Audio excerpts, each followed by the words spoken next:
We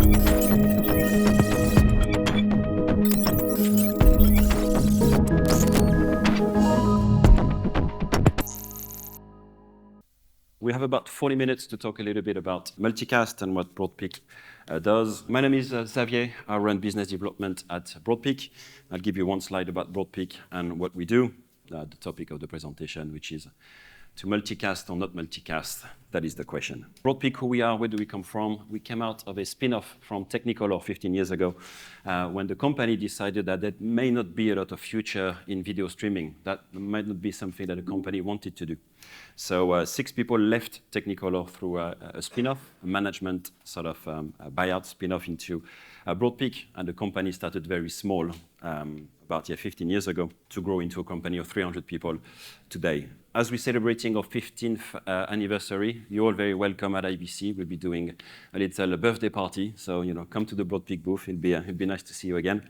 And throughout the years, we've been growing our business, typically working on video distribution. This is our specialty. We've been first building CDN technology. We've been building origin packaging. We've been building cloud DVR solutions. But the one technology I want to tell you about today is the multicast ABR distribution. Something pretty unique, something that we started about probably 10 years ago, maybe a little bit more, 12 years ago, and something that has grown enormously in popularity. Okay, this slide is just a few logos, the big companies we're working with. And as you can see, we work mostly with telcos. So, some interesting names here, Magenta, Sky, Telus was mentioned earlier, A1, Telenor. We've been also working with the OTT providers, and we'll talk a little bit about how this technology that is first deployed onto the telco networks can be used to deliver content of the OTT streamers, the likes of Amazon Prime Video, the likes of Disney, and the likes of the broadcasters that are also going direct now with D2C proposition. I'll talk a little bit about multicast ABR, right, and how we started. Again, our DNA is working with the telcos and the cable companies. And when we started multicast ABR, the idea was to facilitate the distribution of a streaming format, so HLS or Dash, over a network, mostly for live applications. At the time, you could say that there was maybe a solution looking for a problem, right? Because most of the world was doing traditional distribution, what we would call legacy today, so a transport stream-based distribution, IPTV or cable distribution, where transport stream is delivered for live. But we invented basically technology that can take ABR format, so Dash or HLS, and transport it over multicast to the network, okay? And today, the world is a bit different. We do a lot more streaming. We see a lot of live streaming streams being delivered, again, with HLS or Dash, and typically delivered with unicast. And what it means is that if you have 1 million people watching a live stream with unicast, you end up with 1 million streams, right? And with 1 million streams, typically, you may run into problems, right? One of the problems is the scalability, right? So if any of you are a Formula 1 fan, I'm a big F1 fan, and I know there's the Budapest Grand Prix coming up soon. The issue with scalability is if you have 1 million streams going through your network, you end up here on the left, right? This is Baku on a normal day. I think it's about 18 lanes, I counted them once, going into a handful of lanes, and you run into congestion, delays, bad experience. Something that should be quick turns into something much longer, and you have a bad experience. On the right, this is Baku during Formula 1 weekend. You can get cars running at 300 kilometers an hour because you manage the traffic and you know that you won't run into the congestion, right? So the idea of multicast ABR is this, to simplify the scalability and make live streaming delivery. This is what we're trying to do. How do we do it? It's very simple. We take the best of traditional multicast distribution, right? So we used to have a transport stream delivered over multicast. This is the principle of IPTV. The transport stream is limiting in its abilities, right? You need a decoder in the tuner to be able to play it back. You need to use conditional access technologies, which can be expensive. You may need also silicon inside the set-top box to be able to decode it. So we don't believe this is the right format going forward, right? So out of the legacy distribution, what we keep is the multicast distribution, because this is good, this is proven, this scales very well.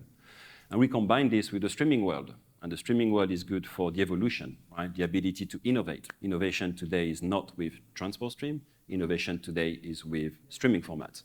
The ability to do advertising. We're just talking about advertising. It's a lot easier to advertise in streaming formats than with the legacy transport stream formats, as an example. So we take ABR video, chunks of video that are ready to be played, and we transport them with multicast, right? So it's the versatility, if you like, of ABR, the ability to do many things with ABR, combined with the logistics, and I would say the efficiency of multicast. That's the idea. And it's very useful for live events, right? Of course, multicast means everybody is watching the same content at the same time. And this is where we're going to see it's very useful for typically sporting events where you may have very high peaks of traffic. So this is your traditional distribution today, mixing basically unicast and multicast together. I think there's a little animation here. Here we go. And the idea is very much to take basically content that is ready to be delivered. So it's content that lives into an origin server. So this has been prepared, this has been chunked, the manifest files are ready. And instead of delivering it with a traditional CDN with unicast, we basically create a multicast stream using this entity called a transcaster. And what it does, it fetches chunks of ABR, puts them into a multicast stream, and then sends it through the network. And the beauty of this is then your scaling is done through the network, not through servers, not through an application. You scale your distribution through the network and not with CDN caches. Now, it's great. You have multicast going through the network all the way into your home. Fantastic. Multicast gets into your home. That's fine. What you need to do next is reverse the process, right? So once the content gets into your home, first thing you need to do is terminate the multicast, basically extract the chunks of video. So again, the chunks of HLS content, for example, that you want to serve, and then serve this to the device that wants to play it. Okay? Your end device might be a connected TV, might be an iPad, might be a phone, it might be an IP set-top box. It doesn't matter. The idea for the end device is to make a request and be served by a cache that typically lives into your home, rather than a cache that will be somewhere on the network or even on the internet. Okay? So rather than serving someone all the way through the internet, a peering point, all the way through the network, you serve the content directly from a cache in the home. And this is the concept. That's why we call it the nano CDN agent. It's basically creating a very small CDN in your home, capable of receiving the content and then distributing it. Big idea here is to make this as transparent as possible for the end device, not having to integrate a lot of software into your player, and make it as smooth as possible to be delivered. So we support all the streaming formats. We used to do smooth streaming, Dash, HLS, and then all the niceties you need around that. So HTTPS, delivery, tokens, all of that is supported as well. You think of it very much as a CDN, but within your home. That's the idea. This is what we're seeing today. So if you do IPTV today, you're on the top layer. You typically have a legacy distribution that leverages IP multicast and a transport stream delivery, and a set-top box that is capable of doing ABR streaming, typically for your VOD and your time-shifted services. Okay, so you end up with a dual stack on your set-top box, right? A stack to do transport stream distribution, where you have conditional access, and then a stack to do ABR that is secured with DRM. Okay, so you end up with two stacks, and moving from one to the other is not always smooth, right? If you move from live to on-demand, if you pause on live and then click play, you're moving from the TS world, the transport stream world, into the ABR world. And you may have delays, it may not be aligned. It's not necessarily a very good experience. So what we're saying is you can actually replace your legacy MPEG TS distribution, your IPTV distribution, with multicast ABR.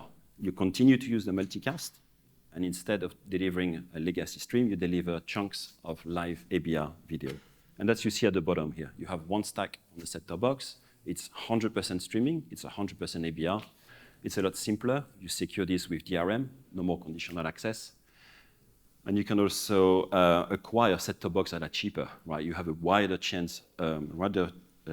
range of chipsets to be able to procure a set-top box. And this is what we've seen across the world, the large operators launching IP-only set-top box. Why? Because they're cheaper, and they can even afford to give them away, right? We've seen, the Comcast and Charter of this world giving away the RDK-based set-top box just to continue to keep broadband subscribers, video subscribers in the US. Right? So this is interesting. It gives you the ability to move all your streaming, all your video delivery to streaming, and with streaming comes more evolution. It becomes easier to deliver the content. So this is why people are doing multicast ABR today. There's not a lot of evolution in MPEG transport stream. I think this is a screen capture showing that the group was closed in 2020. And again, if you look at all the new services, they're all based on streaming. right? So removing the complexity of tuners, removing the complexity of conditional access, moving everything to streaming so you can introduce your more advanced services. Again, things like advertising, you can do it server-side. It's a lot easier. Things like watermarking can also be do server-side, right? So A/B watermarking rather than a client watermark. It becomes easier, and then genuinely is access to more silicon and cheaper propositions. Okay, these are some good examples. Sky in the UK, I think I quite like that. I live in the UK, and Sky basically saying, over time, I will switch off satellite. I will get rid of my transport streams that come over the satellite. I will deliver everything over IP. And my way to scale that is either the Sky Glass, so the big connected TV that is sold by Sky, or the Sky Stream, which is basically the same, but in a small set-top box, powered by RDK. And again, a box that has no tuner, that does only IP-based distribution. Could have the Liberty box, we could have a bunch of others here, but that gives you an idea. Now you're gonna say, that's great, but I know when I move from broadcast to streaming, the quality isn't always there. And that's a good point, right? One of the big questions we get is latency.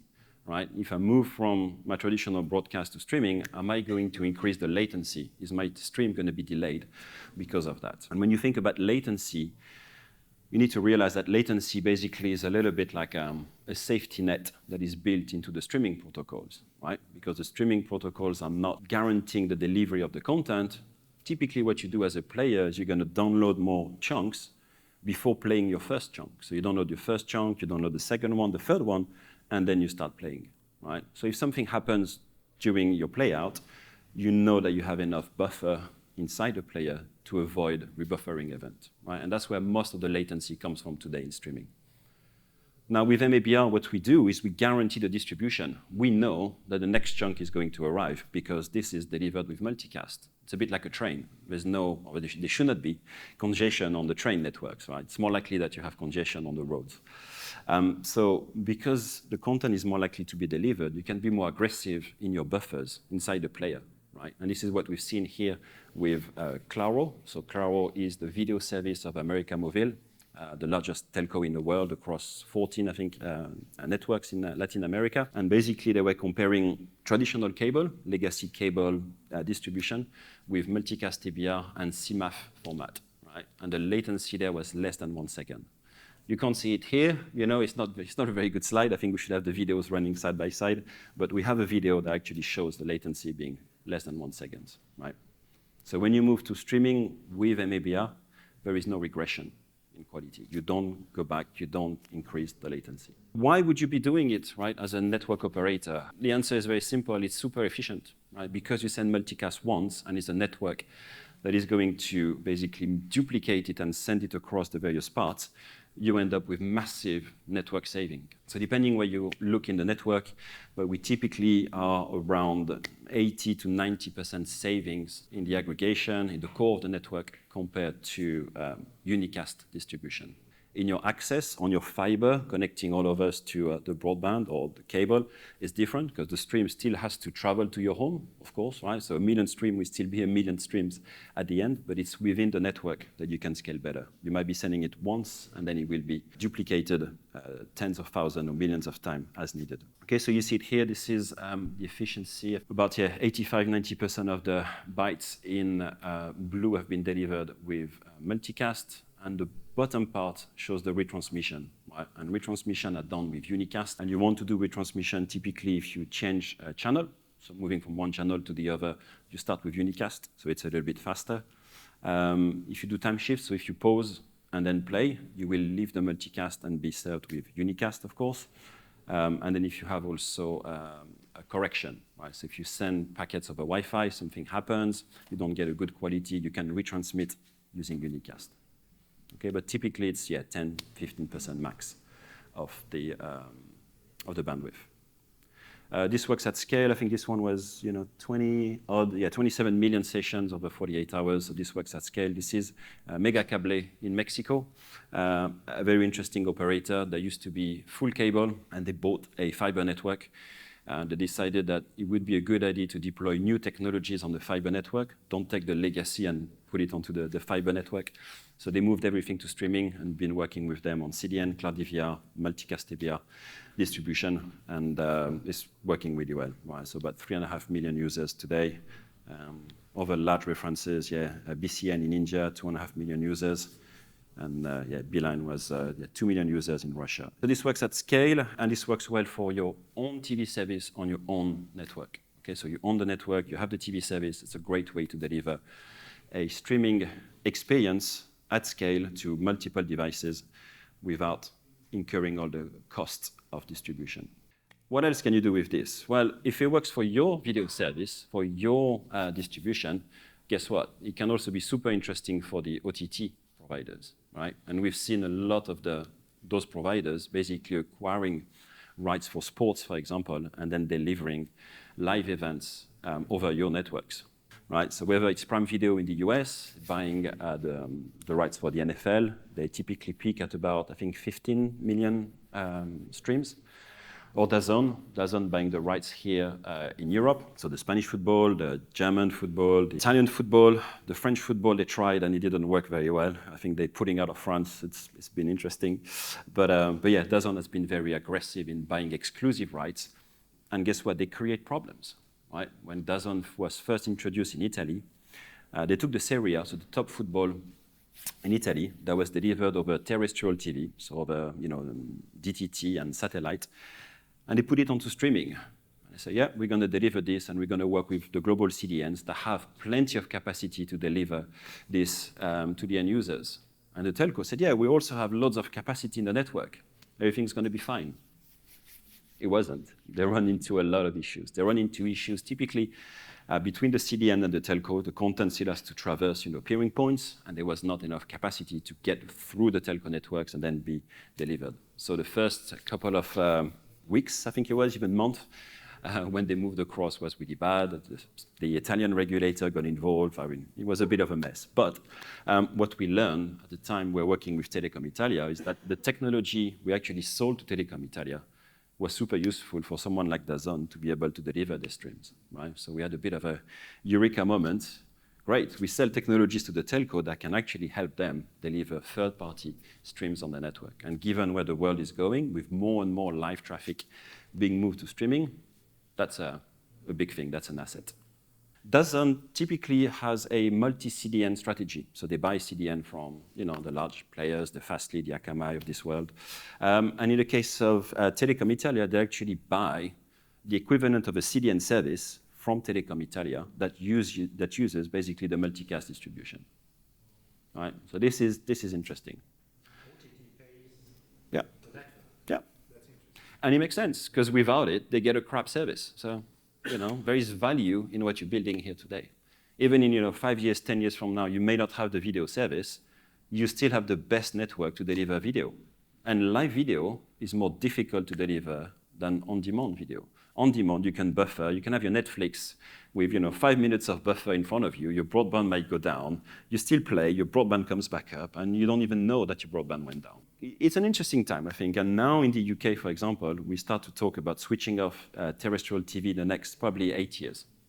And that means that all the content that is today distributed over terrestrial will move to the telco networks. And that is going to be a bit of a challenge. Then they were never designed to do that, right? So we will see. Point of this slide is, there's a lot of capacity of your network that is being eaten by live OTT traffic. And talking about the UK, this is a graph that came from BT, British Telecom. They have about 40% of the traffic and the customers in the UK. And what I like with this slide, it shows the traffic over time, right? So you can see peaking up and down depending on what's happening. And it's, I think the scale is not there because it's not public, but it's about 35 terabits per second, to give you an idea. What is interesting is very much driven by live sporting events, because a lot of the sports in the UK has moved to streaming. It's Prime Video, it's TNT Sports, that used to be BT, but now it's outside, it's Discovery. It's DAZN as well. So it's all about those live events that are creating the peaks. And you can see when a very popular live event is not on streaming, but is on terrestrial TV, there's actually a dip in the traffic, right? So the two are very much linked. Your internet traffic and the terrestrial TV, the two are very much linked together, right? Now, live is difficult because it's a short event, right? So you don't really want to build a lot of capacity for something that's going to last only 2 hours. And it's high stakes as well, right? If you can't deliver the football when the team scores, you're always going to be, the provider that had a bad moment at the worst possible time, right? So high stakes. If you fail, it will lead to very bad publicity. If you fail on Netflix, if you have, some VOD problems, it doesn't matter. Live, when you have millions of customers watching at the same time, you're going to run into issues. Okay? So what has BT done? They introduced some of the Broadpeak technology, the multicast ABR, and they're trying to even enable it further, right? So we designed multicast ABR for pay TV distribution, basically as an evolution of IPTV, I would say. And here, what BT has said is, I want to save money in my network. I don't want to build more capacity in my network for those big spikes of traffic. So my idea is to basically carry all the live traffic, all the streaming traffic onto the network using multicast. That is an interesting challenge, right? Because you need to go and convince all the broadcasters, so BBC, Channel 4, ITV, Channel 5, the big broadcasters in the UK. And, if you have 40% of the market, it's doable. But then you also need to go and convince Amazon Prime Video, TNT Sports, DAZN, all the bigger players, right? And BT may be 40% of the UK, but out of Prime Video is probably 0.4%, right? Probably something very, very small. So we're embarking into a very interesting piece of work with BT now, where we're bringing on content providers onto this network with a target to do, I believe it's the World Cup next year with the BBC, right? So delivering some stream, not everything, but delivering some streams for the BBC on the BT's network using the multicast distribution.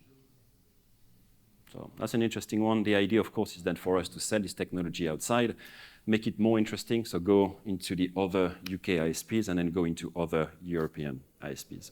We talked a little bit about the distribution. We see more streamers wanting more quality and more control over the delivery. So today, the classic model is if I'm DAZN, Disney, or Prime Video, I work with a bunch of global CDNs that will deliver my content as best as possible.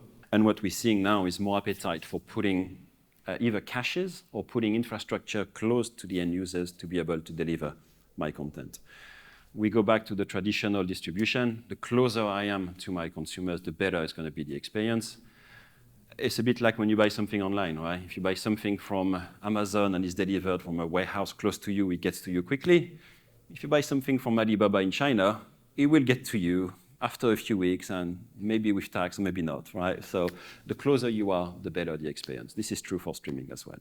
And what we're seeing is, yes, having more control and the ability to bring content closer, so whether with CDN or with multicast, leads to better experience. So you avoid rebuffering, you have better quality of picture, and you reduce your startup time, right? So these are important if you are large providers.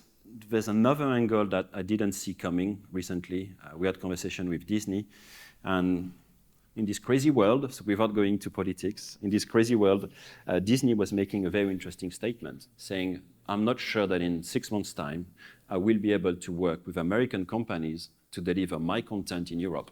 I may have to work with more European companies, right? So with the tariffs and what's happening in the world, I thought that was an interesting statement. So this brings us back to sovereignty, to the ability to control the distribution of content. And if we switch off tomorrow terrestrial TV, we're going to need to be able to trust whatever infrastructure is in place, right? So I think multicast here comes with additional benefits, the ability to control and give a better experience, that's for sure, but also avoid the risk of working with third-party companies. Put it into perspective, this is how it works today with Telecom Italia. So they use it for their own video service. That's what you saw in the first part of the presentation. About 3 million subscribers of their TV service. They do a lot of sports with it, so the Olympic Games, some of the tennis open. And like we said, you start with a multicast stream that gets basically copied through the network wherever it's needed, and then they run the agent on their home gateway, on the Wi-Fi router, and they can serve their team set-top box on the right. That's an Android TV set-top box. This has been in place for many years, and the use case with DAZN, and I quite like this slide because it shows that multicast is a pure transport optimization. The DAZN content lives in the cloud, so this is AWS, I think, in Frankfurt. The DAZN clients here on the right are the traditional DAZN application running on any device. Typically connected TVs, they like putting that on the connected TVs, the Samsung and WebOS. And in the middle, This is something that looks like a CDN for the application, right? So at the end, the DAZN application makes requests to the gateway. This is what we were talking at the beginning. And this looks like a CDN node serving content to the DAZN application. There is no hard linking. There is nothing really specific there. And we believe this is a very good blueprint to deliver content at scale and avoid bottlenecks, avoid delays, avoid congestion in the network. If you make it simple, I think the OTT providers will use this often. In terms of results, it's always good to put it into perspective. DAZN did a press release just after the launch, and they said they saw the rebuffering on the Telecom Italia network dropping by more than 50%. Right? So that was a good proposition. They were the first to do it with Telecom Italia. Since then, they acquired the rights in Spain, and we, in the meantime, sold the multicast to Orange in Spain. Spain is similar setup, so they also use it for their own TV service, and they open it to DAZN with Formula One, La Liga, MotoGP content. And here, DAZN has provided some super interesting stats, right? So this is not Broadpeak, this is DAZN stats, basically looking at their distribution on Orange with multicast against the rest of Spain. They analyze 500,000 hours of content delivered with multicast compared to the rest, quite a good sample. And then they use Conviva. So if you're familiar with analytics, Conviva is the standard for measuring quality of experience. And if you do streaming, you will be familiar with those 4 metrics. The first one is your error rates on start. So if you have a stream failing to start, that's the first one. The third one is similar. It's your error rates during the stream. So your stream has started, but then something happens. The second one is a top criteria when you do QoE experience, is your rebuffering rates. This is the worst possible kind, right? This is the little wheel that plays, and you're waiting for the stream to continue. This leads to churn, right? This has been proven. If you have too many rebuffering events, you will leave the stream, and if this happens too often, you will leave the service altogether, right? So this one is really, really important. And then the average peak rate is very much how much bandwidth you deliver on average. If you take those metrics, it's basically dividing almost by 10 your error rates, right? 89% and 86%, and then dividing your rebuffering by 4. In Italy, it was 2. In Spain, it's 4. Right? So those are very, very good metrics. Maybe one quick comment about the peak rate. Peak rate is not so much of an improvement, right? 11% is modest. Why? Because DAZN doesn't do 4K today. They only do 1080, so HD.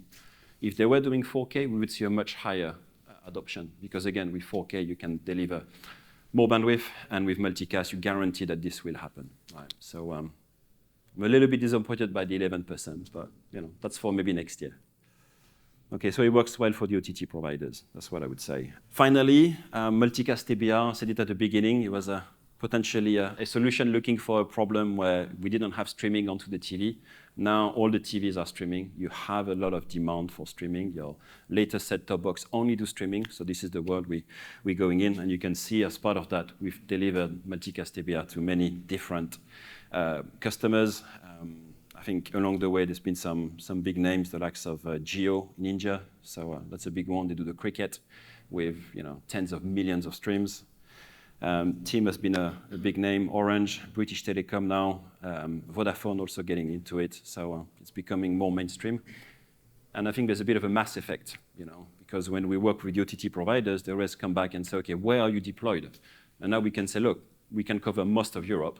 So to a Disney, we can say we cover most of Europe. If you integrate with us, it won't just give you Italy, it would give you, 60% of Europe. So it becomes more interesting for them to also work with you at the end and have a better distribution. Everybody wins at the end. Okay, and I think I'll finish on this, right? Takeaways. MABR enables a transition from IPTV to full ABR streaming services. So move your pay TV service from the legacy world to the streaming world. This is going to happen. And this enables you to evolve faster. So this is clear. A live OTT today creates challenge on the network. So cost, QoE, monetization. And MABR is basically a future-proof solution that helps you also tomorrow monetize and deliver better those OTT streams that may be hurting your network. And with that, let me thank you.